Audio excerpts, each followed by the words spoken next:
Hello everyone, कैसे सब? मस्त, एकदम बढ़िया, फर्स्ट क्लास।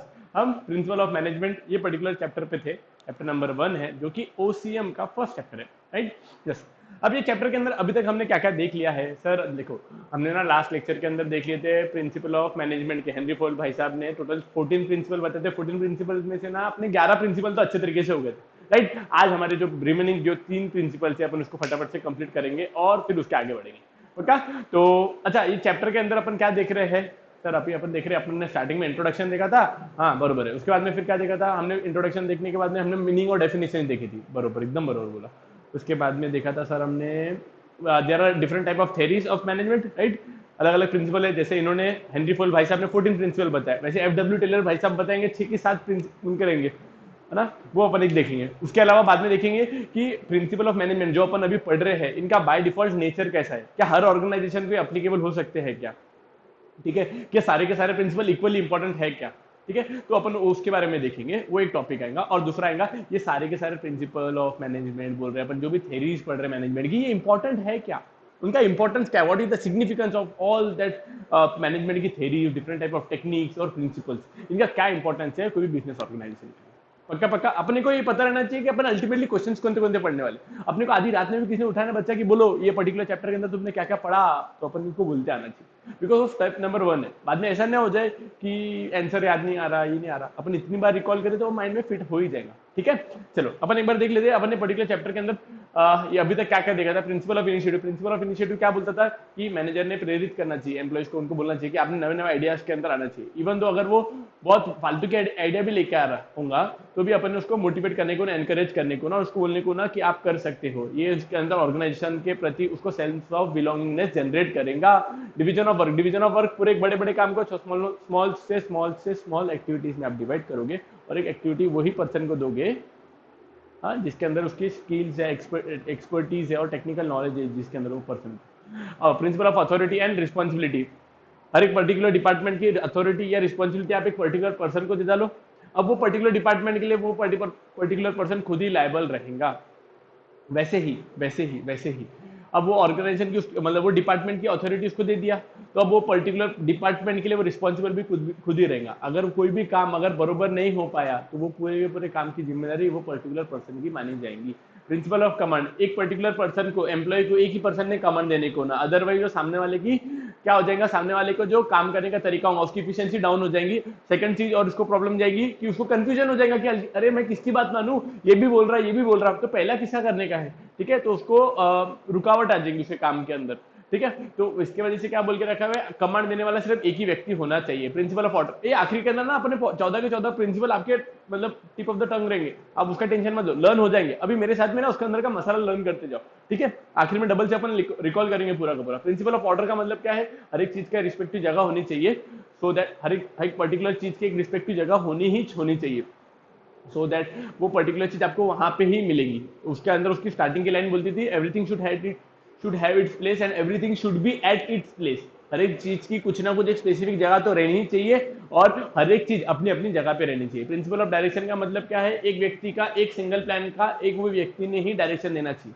अगर मल्टीपल पीपल डायरेक्शन देने लगे, तो क्या एक भी प्लान अपन सक्सेसफुली कंप्लीट कर पाएंगे क्या? नहीं। इस वजह से क्या बोल के रखे हुआ है कि एक ही पर्सन ने एक ही डायरेक्शन देना चाहिए और एक ही नॉलेज मतलब एक ही प्लान रहना चाहिए उसके पास में। प्रिंसिपल ऑफ सेंट्रलाइजेशन देखे थे, हाँ, ये लास्ट लेक्चर के अंदर देखे थे अपन। प्रिंसिपल ऑफ सेंट्रलाइजेशन क्या बोलता था बच्चा? सर प्रिंसिपल ऑफ सेंट्रलाइजेशन बोलता था कॉन्सेंट्रेशन ऑफ पावर और अथॉरिटी इन वन हैंड और इन फ्यू हैंड्स, कुछ कुछ लोगों के हाथ में या एक ही पर्सन के हाथ में पूरे के पूरे पावर रहने को होना, है ना? ये क्या बोलता था?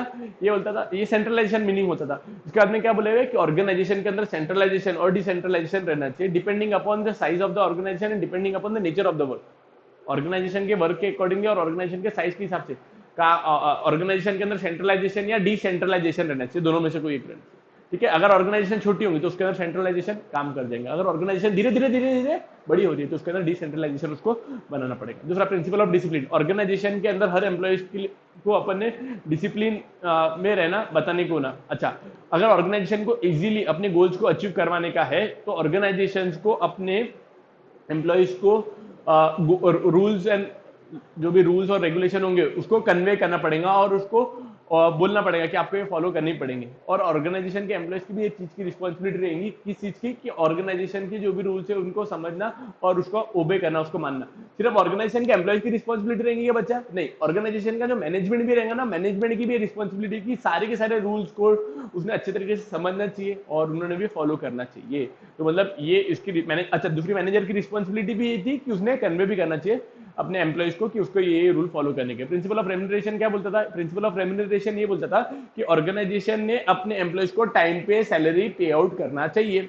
क्यों पे आउट करना चाहिए? सिंपल सा लॉजिक है, टाइम पे और फेयर सैलरी और फेयर वेजेस डिपेंडिंग अपॉन सामने वाले की स्किल्स के हिसाब से, नॉलेज के हिसाब से, टेन्योर के हिसाब से, लिविंग स्टैंडर्ड के हिसाब से, वहां पे जो भी कॉस्ट ऑफ लिविंग के हिसाब से। ठीक है, इस सब चीजों को ध्यान में रखते हुए सामने वाले को पगार पानी देना चाहिए, उसका सैलरी और वेजेस डिसाइड करना चाहिए। पक्का पक्का यहाँ तक समझ में आया ना? प्रिंसिपल ऑफ रेम्यूनरेशन ये पॉइंट बोलता है कि सामने वाले को आपने रेम्यूनरेशन देना चाहिए। अगर कभी भी जनरली एक फिनेंशियली सेटिस्फाइड एम्प्लॉय कभी भी कंपनी छोड़ के जाएगा नहीं या छोड़ने का सोचेगा नहीं, ऐसा पॉइंट है उसके अंदर। ठीक है, ये अंदर का मसाला बोल रहा मैं। ठीक है, प्रिंसिपल ऑफ इक्वलिटी क्या बोलती थी? अगर दो डिपार्टमेंट है, दो डिपार्टमेंट के अंदर दो अलग अलग पर्सन है, उनको अपन ने इक्वली ट्रीट देने को ना, सबको इक्वली मॉनिटरी कंसिडरेशन देने को ना, सबको प्रॉपर तरीके से वही इक्वल लेवल पे ही अथॉरिटी देने को ना। मतलब दो डिपार्टमेंट के दो अलग अलग लोग भी होंगे लेकिन वो सेम पोजीशन पे होंगे। ये भी फैक्ट्री, ये भी प्रोडक्शन मैनेजर होगा और पीएस के प्लांट का भी प्रोडक्शन मैनेजर होगा, लक्स के प्लांट का भी प्रोडक्शन मैनेजर होगा। दोनों एक ही जगह, दोनों प्रोडक्शन मैनेजर ही है। दोनों की रिस्पॉन्सिबिलिटी क्या बनती है बच्चा? दोनों की रिस्पॉन्सिबिलिटी एक ही चीज बनती है कि ऑर्गेनाइजेशन की रिस्पॉन्सिबिलिटी बनती है कि दोनों को एक जैसा ही ट्रीट करना चाहिए। राइट, इसकी वजह से ऑर्गेनाइजेशन के अंदर कॉन्फ्लिक्ट नहीं होंगे और एम्प्लॉय सारे हंसी खुशी काम करेंगे। दूसरा आखिरी वाला था principle of stability of tenure. मस्त पॉइंट है, principle of stability of tenure. फिर से बोलो, principle of stability of tenure. क्या बोलता था बच्चा ये? सीडी रेस्ट, क्या सीडी रेस्ट क्या बोल रहा है ये? देखो, C for centralization, D for discipline, R for remuneration, E for equity, S T for stability of tenure, C D rest. उसकी मेमोरी टेक्निक थी actually, C D rest. Principal of centralization, D for discipline, R for remuneration, E for equity, T for S T for stability of tenure. बोलेंगे मेरे साथ में एक बार? Principle of centralisation, principle of centralisation, principle of discipline, C D rest, R for remuneration, E for equity, S T for stability of tenure. Sir आराम से बोलो, ठीक है? आराम बताओ। Centralize, C D centralization, D for discipline, R for remuneration, remuneration, REST, E for equity, ST for stability of tenure. देखो सारे के सारे ना पॉइंट्स एम्प्लॉयज से रिलेटेड है। सेंट्रलाइजेशन मतलब सेंट्रलाइजेशन कुछ कुछ लोगों के हाथ में ही रहेगा, हाथ मतलब वो भी एम्प्लॉय रहेगा ना। डिसिप्लिन एम्प्लॉयज के ऊपर था। रेम्यूनरेशन पगार पानी एम्प्लॉयज को देंगे, इक्विटी एम्प्लॉयज को है, स्टेबिलिटी ऑफ टेन्योर एम्प्लॉयज का है। अच्छा, स्टेबिलिटी ऑफ टेन्योर क्या बोलता था बच्चा? स्टेबिलिटी ऑफ टेन्योर ये बोलता था सर, क्या बोलता था? बोलो ना, मैं थक गया। बोलते क्या आप? बोलते भी नहीं, कैसे बच्चे? स्टेबिलिटी ऑफ टेन्योर का मतलब ये है कि हमने एम्प्लॉइज को अपॉइंट करने के बाद में उनको पहले बोल देना चाहिए कि बॉस टेंशन मत लियो, तो हमारी कंपनी के अंदर इतने इतने टेन्योर तो रहेगा ही रहेगा, बिंदास हो जा। अब इसके वजह से क्या हो जाएगा? वो ऑर्गेनाइजेशन को अपना मानेगा। अपने तो अपने होते नहीं, क्या वो अपने ऑर्गेनाइजेशन को वो अपना मानेगा, मतलब ऑर्गेनाइजेशन को छोड़ने का सोचेगा नहीं, और वो रिलैक्स माइंड से, पीसफुल वे से पूरा का पूरा जो भी काम है उसके ऊपर 100% एफिशिएंसी के साथ में काम कर पाएगा सर। यस, हाँ कि ना? याद हो गया था? यस। उसके अंदर आखिरी के सिर्फ 3 ही पॉइंट है। प्रिंसिपल ऑफ स्केलर चेन, मस्त पॉइंट है। देखो ऑर्गेनाइजेशन के अंदर पहले कैसे कम्युनिकेशन होता था? पहले सबसे पहले ना जनरल मैनेजर रहता था। जनरल मैनेजर का मतलब क्या? जनरल मैनेजर, कोई स्पेसिफिक मैनेजर नहीं है, जनरल मैनेजर। ये मैनेजर सबसे टॉप का मैनेजर रहता है उसको, ठीक है? तो इसको जनरल मैनेजर बोलते हैं। जनरल मैनेजर ना रिस्पेक्टिव फंक्शनल मैनेजर को काम बोलता था। फंक्शनल मैनेजर का मतलब क्या भाई? इसका फंक्शनल मैनेजर, इसका फंक्शन है कि ये प्रोडक्शन के ऊपर ध्यान देना। दूसरा और एक मैनेजर की बात करता हूं मैं आपको, एक रहेगा डिस्ट्रीब्यूशन मैनेजर। तो ये रिस्पेक्टिव फंक्शनल मैनेजर हो गए, इसके पास में यही फंक्शन दिया है। तो जनरल मैनेजर अगर उसको कुछ कम्युनिकेट करने का तो पहले फंक्शनल मैनेजर को बोलता था। फंक्शनल मैनेजर फिर सुपरवाइजर को बोलता था। सुपरवाइजर मतलब वो एम्प्लॉइज के ऊपर जो सुपरवाइज करता था। मतलब क्या है? एम्प्लॉइज नीचे, एम्प्लॉइज के ऊपर है सुपरवाइजर, सुपरवाइजर के ऊपर है फंक्शनल मैनेजर, और फंक्शनल मैनेजर के ऊपर रहता था जनरल मैनेजर। मैं एग्जांपल लेता, सपोज जनरल मैनेजर को कुछ तो भी एक न्यू पॉलिसी कम्युनिकेट करनी है एम्प्लॉइज को, फोरमैन को। फोरमैन मतलब डायरेक्टली अल्टीमेटली जो नीचे काम करने वाला आदमी, सबसे लोअर लेवल एम्प्लॉइज, उसको कुछ आइडिया कम्युनिकेट करने के। तो इसको क्या करना पड़ता है पता है क्या? जीएम बताएगा, जनरल मैनेजर बताएगा फंक्शनल को, फंक्शनल बताएगा सुपरवाइजर को, और सुपरवाइजर बताएगा फोरमैन को या एम्प्लॉय को। अब इसमें कितना कितना टाइम लगेगा, और सब अलग अलग जगह पे बैठे हुए। हाँ, जो ऑर्डर पास होने में, अच्छा जब इसने तो ऑर्डर पास कर दिया, अब वो जब तक फंक्शनल मैनेजर के पास में जाएगा, फंक्शनल मैनेजर भी तो दूसरे काम करते रहेंगे ना, रिकामा थोड़ी ना बैठे हुए वो, है ना। वैसे ही वो सुपरवाइजर, अब सुपरवाइजर के ऊपर तो कितना सारा ताप रहता, तो वो और दूसरे एक्टिविटीज करते बैठता हूँ। इस वजह से क्या है, इसको टाइम लगता है। प्रिंसिपल ऑफ स्केलर चेन क्या बोलता है कि ऑर्गेनाइजेशन के अंदर ना इतना इतना लॉन्ग लॉन्ग कम्युनिकेशन होता है ना, ये टाइम कंज्यूमिंग होता है। इसके वजह से ना आपने ये एकदम ऐसा चेन हायरार्की को फॉलो नहीं करने को ना, आपने डायरेक्टली जो पर्सन को बातचीत करने की ना, डायरेक्टली उसके पास में जाना, उसको कम्युनिकेट कर देना। उसको गैंग क्लैंग बोलते हैं, ठीक है, इसको हायरार्की बोलते हैं, hierarchy hierarchy hierarchy hierarchy hierarchy, ये इसको इसको इसको इसको इसको बोलते आएगा। ऐसा डायरेक्टली नहीं जा सकता। दूसरा रहता है गैंग प्लैंक, जिसके अंदर जिसको जिसको कम्युनिकेट करने का डायरेक्टली बोल सकता है। फोरमैन को अगर कुछ बात बताने की है, जनरल मैनेजर को, जनरल मैनेजर डायरेक्ट जाएगा फोरमैन के पास में, उसको बोलेंगे भाई भाई साहब देखो ये बनाने का वो बनाने का, ठीक है, समझा क्या, मतलब ये डायरेक्टली उसको कम्युनिकेट करेगा। किसके अंदर, आज जो न्यू न्यू स्टार्टअप्स आते हैं जैसा पेटीएम के अंदर, पेटीएम के अंदर ये विजय शेखर शर्मा जी का जो ऑफिस है ना, वो ऑफिस है ही नहीं, मतलब क्या बोल रहे हैं बेटा, जैसा एक ओपन ऑफिस है उसका, मतलब जैसा वो बाकी के लोग कैसे एकदम उनके पास में डेस्क रहता, क्यूबिकल्स रहते, क्यूबिकल्स पता है ना आपको, कि ऐसा एक मेरा ऐसा डेस्क बनाया हुआ रहेगा, ऐसा साइड में मेरे दूसरा एम्प्लॉय बैठा, फिर उसके साइड में दूसरा एम्प्लॉय, इसके साइड में दूसरा एम्प्लॉय, मतलब सब साथ में बैठते पूरे का पूरी कंपनी। जैसे विजय शेखर शर्मा जो कंपनी के सीईओ है, फाउंडर और सीईओ है, वो 197 करके कंपनी है ये, इनकी पेटीएम की कंपनी, पेरेंट कंपनी 197, उनका एक ब्रांड है पेटीएम, ठीक है, उनका एक प्रोडक्ट है पेटीएम। तो वो ना उनका कुछ ऐसा बहुत बड़ा वो नहीं है, क्या बोलेंगे उसको अपन, ऐसा बहुत बड़ा ऐसा कैबिन फैबिन नहीं है, वो एकदम लोकल जहाँ पे सारे के सारे एम्प्लॉयज बैठते हैं उनके साथ नहीं बैठते। क्यों ऐसा उनके लिए स्पेशल कैबिन क्यों नहीं है, मतलब ऐसा पैसे नहीं गया पेटीएम के पास में, अरे सब एक बोलो तुम 10 भेजते हो, हाँ क्यों, इतना इतना तो इनके पास में पैसा अवेलेबल ही है। लेकिन क्या है, ऑर्गेनाइजेशन के अंदर अगर मैनेजर अलग बैठना चालू हो गया, एम्प्लॉयज एक्चुअली काम करने वाले अलग बैठना चालू हो गया ना, तो इसमें प्रॉब्लम क्या जाती है, वो लैक ऑफ कम्युनिकेशन हो जाता है ना, तो फिर वो वहाँ पे प्रॉब्लम होना चालू हो जाता है। इसकी वजह से उन्होंने ऑर्गेनाइजेशन के अंदर क्या डिसाइड करके रखे भाई कि भाई कोई भी आओ कभी भी आओ हमारे से बात करके चले जाओ, ठीक है। चलो मैं आगे, यस, प्रिंसिपल ऑफ, दूसरा प्रिंसिपल है प्रिंसिपल ऑफ इस्पर्डी कॉर्प से, अल्टीमेट इसका मतलब है ये टीम वर्क, मतलब ऑर्गेनाइजेशन ने जब भी काम करेंगे ना, वो उन्होंने टीम वर्क के साथ में काम करना चाहिए, बिकॉज एक अकेला थक जाएगा, मिलकर बोझ उठाना, साथ ही हाथ बढ़ाना। क्यों बोले हुआ ऐसा, वो सही बोले हुआ है ना, कि एक अकेला आदमी पूरा थक जाएगा, इस वजह से क्या है, उन्होंने सब लोगों ने साथ में काम करने को ना, और सो दैट वो ऑर्गेनाइज, सारे के सारे लोग ऑर्गेनाइजेशन के गोल के लिए काम करते हैं। ऑर्गेनाइजेशन का गोल क्या है, प्रॉफिट मैक्सिमाइजेशन। तो इन्होंने क्या बोल के रखे हुआ है कि जब जब भी इस धरती पे काम होगा तो एम्प्लॉय ने सबने साथ मिलके काम करने को ना। ये कौन बोल रहा, ये हेनरी फोयल भाई साहब बोल के गए मैनेजर्स को, मैनेजर तुम जब काम करोगे तो टीम वर्क में काम करना, एक ऐसा पार्शियलिटी नहीं खेलना बेटा, तो डिवाइड एंड रूल की पॉलिसी अपनाना नहीं, पक्का पक्का।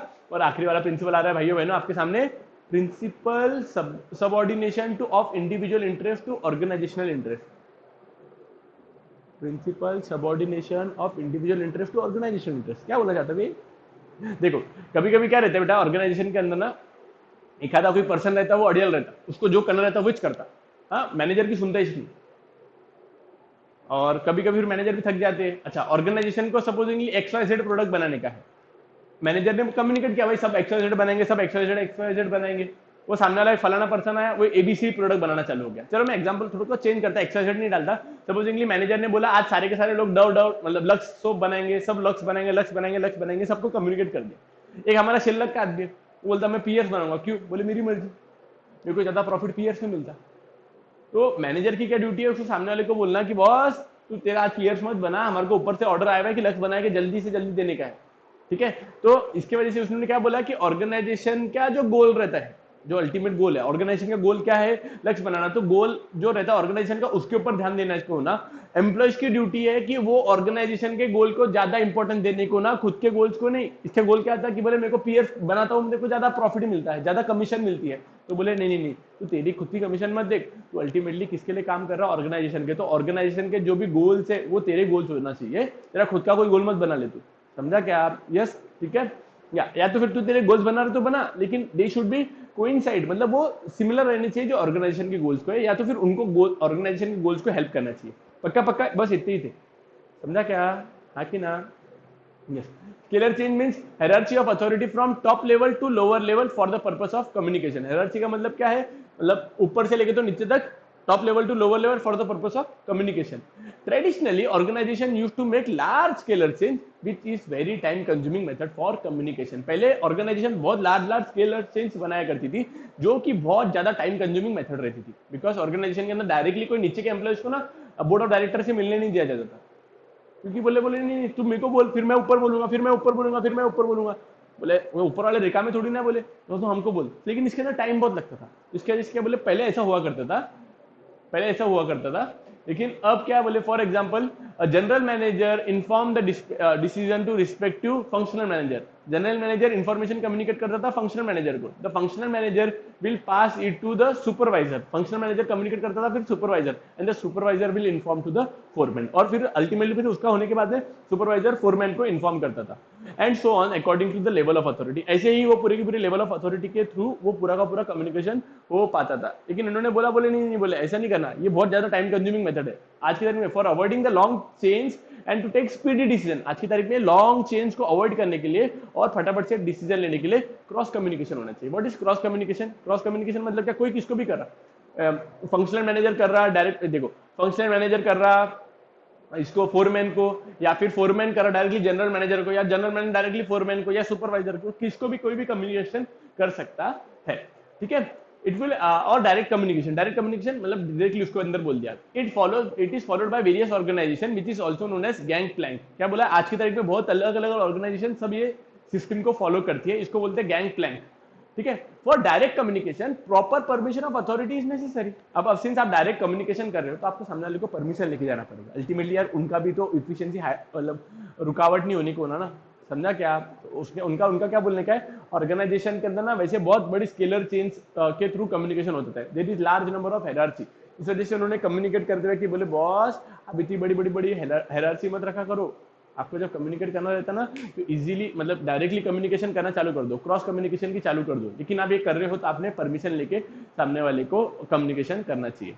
बट टू अवॉइड डिले और इमरजेंसी सिचुएशन, बहुत अर्जेंट सिचुएशन है, there will be direct communication, it is also termed as gang plank, जैसे इसके अंदर होता था, पेटीएम के अंदर होता था।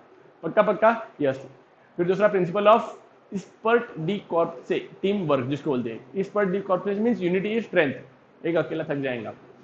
The power of many is always more than power of one, obviously बात है ना। पहले लोगों के, अब मैं उस दिन देख रहा था रामायण की महाभारत कुछ तो भी देख रहा था, कोई तो भी ऐसा नहीं, बाहुबली देख रहा था, सॉरी उस दिन बाहुबली के अंदर देखा मैंने, वो भल्लाल देव जब ने वो राजा नहीं बनता क्या, बाहुबली 2 में था शायद, बाहुबली 2 में वो भल्लाल देव जब राजा घोषित कर दी थी, वो उसकी माँ का नाम क्या था, शिवबाबा नहीं क्या नाम था उसका, शिवगामिनी, हाँ शिवगामिनी, जब उसको वो डिक्लेयर कर डालती कि मेरे पोते को आपने वो बनाओ, मेरे बच्चे को, सॉरी पोता नहीं बना, मेरे बच्चे को हमने ये महाराज घोषित कर दिया, मेरा वचन ये शासन, डायलॉग बोल के तो निकल गई, तो फिर वो उस टाइम देखना इतने सारे उसके घोड़े लाइन में लगे हुए थे, एक अकेला घोड़ा बोले स्लोली चलता था, बोले इस वजह से 21 घोड़े उसके सामने लगा, क्या इंडिकेट कर रहा, बोले power of many is always more than power of one, Shivagamini rocks.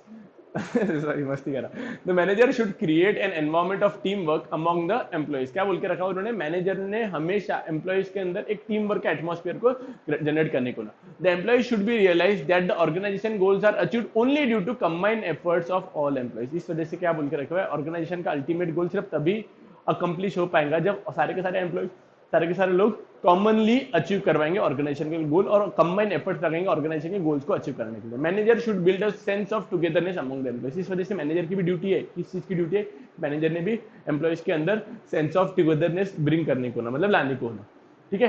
Principal of subrogation of individual interest to organisation interest, मतलब अकेले आदमी ने खुद का इंटरेस्ट के ऊपर काम नहीं करने को ना, उसने सब ऑर्गेनाइजेशन के सारे एम्प्लॉइज के मतलब ऑर्गेनाइजेशन का जो अल्टीमेट गोल होगा उसके लिए काम करेगा। According to this principle the interest of individual must be given less importance and then the interest of the organisation. एक अकेले आदमी के इंटरेस्ट को अपन ने कम अहमियत, कम कीमत, कम वैल्यू देने को ना, as compare to the importance which should be given to goal of organization या इंटरेस्ट ऑफ ऑर्गेनाइजेशन। ऑर्गेनाइजेशन के इंटरेस्ट को ज्यादा प्रायोरिटी, इंडिविजुअल पर्सन के इंटरेस्ट को कम priority. The manager must consider the interest of whole organization rather than the interest of single employee while taking any decision। क्या बोले, organisation ने पूरे के पूरे ऑर्गेनाइजेशन के होल गोल को कंसिडर करना चाहिए instead of considering the decision of a single employee. The employees to should give higher importance to the interest of organization than their own self। इस वजह से एम्प्लॉइज ने भी क्या करना है, ज्यादा इंपॉर्टेंस देना चाहिए ऑर्गेनाइजेशन के गोल को और खुद के गोल्स को कम इंपॉर्टेंस देना चाहिए। घूम फिर के ना वो एक ही बात बोलने वाला है। क्या बोल रहा है वो कि ऑर्गेनाइजेशन के जो एम्प्लॉयज है, उस ऑर्गेनाइजेशन के एम्प्लॉयज के जो पर्सनल इंटरेस्ट रहेंगे उसको कम वैल्यू देने को ना, और ऑर्गेनाइजेशन के जो वो होंगे, क्या बोलते हैं उसको अपन, ऑर्गेनाइजेशन के वो रहते ना, क्या बोलते हैं, इंटरेस्ट रहते ना, जो गोल्स रहते ना, उसको ज्यादा अपन ने इंपॉर्टेंस देना चाहिए। When organisation grows people will automatically will prosper. क्या बोल के रखा उन्होंने कि जब आपने अगर अभी अभी आप भले ही लोगों के जो गोल्स है उसको कम इंपॉर्टेंस दे रहे, कोई बात नहीं बोले, कल चल के हमारी कंपनी जब आगे बढ़ेंगी, जब और प्रॉफिट कमाएंगी, इनका भी जो रिस्पेक्टिव गोल होगा वो भी अचीव हो ही जाएंगे। समझा क्या आपको? Yes, the goals can be achieved smoothly and easily if the worker works with unity. Organisation के गोल सिर्फ तभी अचीव हो पाएंगे जब ऑर्गेनाइजेशन के सारे एम्प्लॉय साथ में काम कर पाएंगे। मैं चलो एग्जांपल लेता, सपोजिंगली आपको ऑर्गेनाइजेशन के अंदर 3 डिपार्टमेंट है, एक है रॉ मटेरियल परचेस, दूसरा है प्रोडक्शन, तीसरा है सेल्स। रॉ मटेरियल परचेस ना, जिसमें ज्यादा उसको कमीशन मिलती है वही आइटम को परचेस कर रहा, लेकिन अब ऑर्गेनाइजेशन को वो रॉ मटेरियल की नीड ही नहीं है।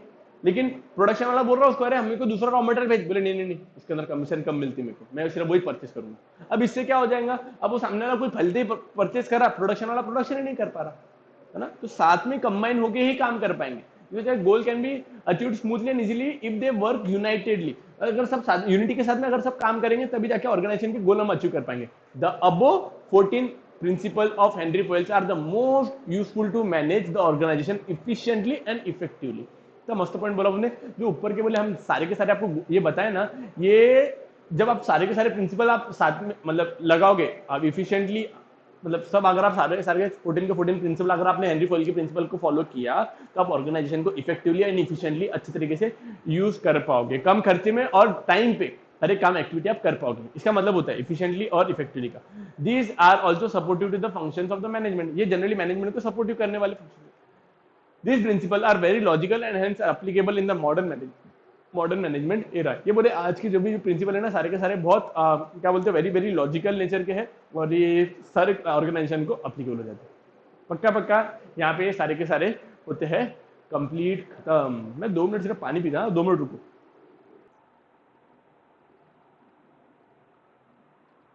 यस, अच्छा मेरे को एक बात बोलने की थी आपको कि अभी मेरे को लग रहा है अभी सब नॉर्मल सब कुछ हो गया है, तो आई थिंक कहीं ना कहीं पर अपन ने जाना चाहिए यार, बहुत ज़्यादा बोर हो गया। ठीक है, तो लेकिन मैं इनिशिएटिव लेता, आपने मेरे को सपोर्ट करना, समझा क्या? अक्षय सर को बोलने का नहीं, इनिशिएटिव मैं लेने वाला हूँ। तो एक बार का थोड़ा सा सिर्फ प्लानिंग कर लेते हैं कि क्या क्या करने वाले हैं अपन। ठीक है, नज़दीक में ही जाएंगे नियर बाय एरियाज़ के अंदर, सो दैट एक दिन में जाके एक दिन में फटाफट अपन वापस आते हैं। प्लीज़ ध्यान से देना कि ऐसे ही ऑर्डर के अंदर अपने को काम करने का है। इनिशिएटिव सारे के सारे इनिशिएटिव मैं लूँगा, पूरे के पूरे काम को अपन डिवाइड कर लेंगे। लाइक बसेस कौन बुक करेगा, वहाँ पे मैनेजमेंट कौन करेगा, खाने के पीने का कैसा रहेगा, रिटेल कौन कब आने का है, ठीक है, स्पॉट्स वहाँ के सीइंग कौन से करने का है, तो काम अपन डिवाइड कर लेंगे।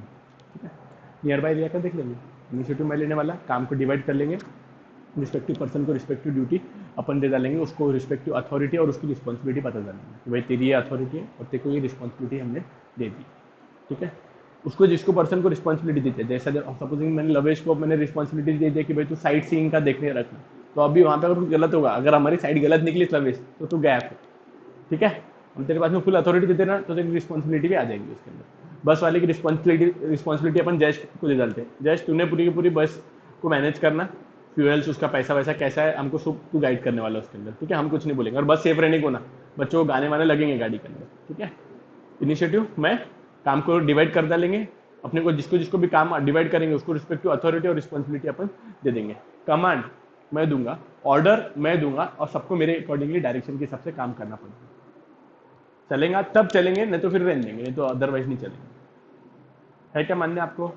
ये अपने को ये ऐसे ही सीक्वेंस के अंदर पूरी की पूरी ट्रिप को प्रॉपर तरीके से मैनेज करके रखने का है। डबल से बोलते एक बार का पक्का, इनिशिएटिव मैं लूंगा, इनिशिएटिव लेने के बाद में अपन काम को डिवाइड कर डालेंगे, रिस्पेक्टिव पर्सन की उसको अथॉरिटी बता देंगे, उसकी रिस्पॉन्सिबिलिटी बता डालेंगे। ठीक है, जयेश को सपोजिंगली बस की दे देंगे, साइड सीइंग की लवेश के अपन रिस्पॉन्सिबिलिटी दे देंगे, गर्ल्स भी उसको ज्वाइन कर देना कि भाई अपन यहाँ पे नहीं यहाँ पे जाएंगे। ठीक है, एक दिन का होने को ना, फिर सबको मेरे कमांड्स, सबको मेरे ऑर्डर्स और सबको मेरी डायरेक्शंस फॉलो करनी पड़ेगी। पक्का पक्का, चलो अपन एक बार का फटाफट से उसको रिकॉल कर लेते हैं। Principle of initiative taken by Saurabh sir, फिर काम को अपन डिवीजन ऑफ वर्क, काम को अपन डिवाइड कर डालेंगे, जिसके पास में जो अथॉरिटी रहेंगी उसको उसकी रिस्पॉन्सिबिलिटी भी दे दिया जाएगी। ठीक है। जयेश को अपन रिस्पॉन्सिबिलिटी देंगे, भाई तू बस के देख लेना, लवेश को देंगे कि भाई वहाँ की साइड सीइंग की, सबको कमांड मेरे फॉलो करने पड़ेंगे, ऑर्डर मेरे फॉलो करने पड़ेंगे, डायरेक्शन सबको मेरे फॉलो करने पड़ेंगे। क्या था ये, क्या था ये मेमोरी टेक्निक थी, अपने को लर्न करने का है इस हिसाब से। ठीक है। प्रिंसिपल ऑफ इनिशिएटिव मैं लूंगा, वर्क को डिवाइड करेंगे, principle of division of work. Second thing था authority and responsibility, command order and discipline. उसको अगर आप देखोगे ना तो वो सीओडी है, वो आप देखोगे अच्छे से, देखो सीओडी है, COD, COD cash on delivery. ठीक है। तो अब मैंने उसको ऐसे भी किया था, जानबूझ के उसको अरेंज ही वैसे किया है। ठीक है। ये सारे के सारे हो गए थे। इसके बाद के प्रिंसिपल कौन थे इसके बाद के सर प्रिंसिपल थे हमारे, प्रिंसिपल ऑफ सेंट्रलाइजेशन, उसके बाद में सीडी रेस्ट याद है क्या, principle of centralisation, principle of discipline, CDREF, principle of remuneration, principle of equity, और आखिरी में था FT, principle of stability of turnover. 11 point एकदम अच्छे तरीके से पूरे माइंड के माइंड में बैठे क्या, एक बार देखो आप नहीं होंगे तो चलो फटाफट से एक बार दावल से पूरे के पूरे सिर्फ हेड पॉइंट्स लर्न करते। क्या था, principle of initiative, principle of initiative है, डिवीजन ऑफ वर्क है, अथॉरिटी है, रिस्पॉन्सिबिलिटी है, फिर COD command order, command order और डायरेक्शन। पक्का पक्का ये इतने पॉइंट्स हो गए क्या, एक बार सिर्फ इमेजेस को अच्छे से देख के पूरा माइंड के अंदर फिट करो बच्चा, जल्दी से जल्दी। हुआ, हाँ सर एक बार देखें, हाँ हो गया था, पहले तो हो गया था बच्चा अपना। फिर उसके बाद क्या, इसकी मेमोरी टेक्निक लिख लेना इसके ऊपर, CD रेस्ट। CD रेस्ट का था principle of centralisation, D for principle of discipline, REST, R for remuneration, E for equity, ST for stability of tenure.